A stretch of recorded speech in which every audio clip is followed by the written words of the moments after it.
కట్టుబడి ఉన్నాను. ఈరోజు ప్రభాకర్ రెడ్డి మాట్లాడుతున్నాడు, అది జరిగింది ఇది జరిగింది. నేను ఒకటే అడుగుతున్నా, నీకు చేతనైతే అనంతపూర్ నుంచి పోయిన ఎయిమ్స్ని ఎనికి తీసుకున్నా, కర్నూలు నుంచి పోయిన హైకోర్టుని ఎనికి తీసుకొని రండి. అదేవిధంగా కడపలో కట్టాల్సిన స్టీల్ ప్లాంట్ కట్టించండి.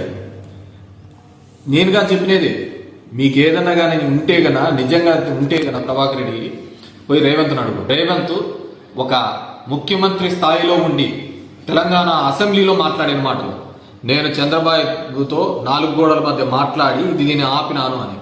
లిఫ్ట్ ఇరిగేషన్ ఆపితే అది తప్పు కదా, రాయలసీమ ప్రాంతానికి అన్యాయం కదా. ఇదే ఇంకో ప్రాంతంలో జరిగితే అక్కడ ఉన్న వాళ్ళు ఊరుకుంటారా?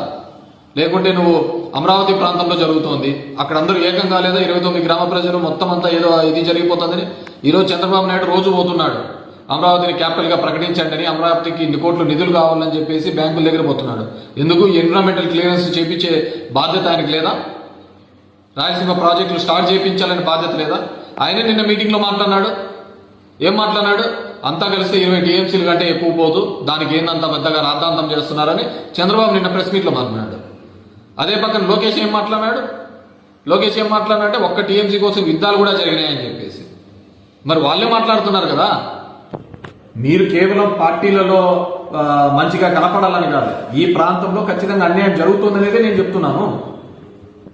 ఇదే శ్రీకాకుళంలో జరిగితే అక్కడ ఉన్న వాళ్ళు అక్కడ ఆ ప్రాంతంలో ఉన్న వాళ్ళు ఊరుకుంటారా?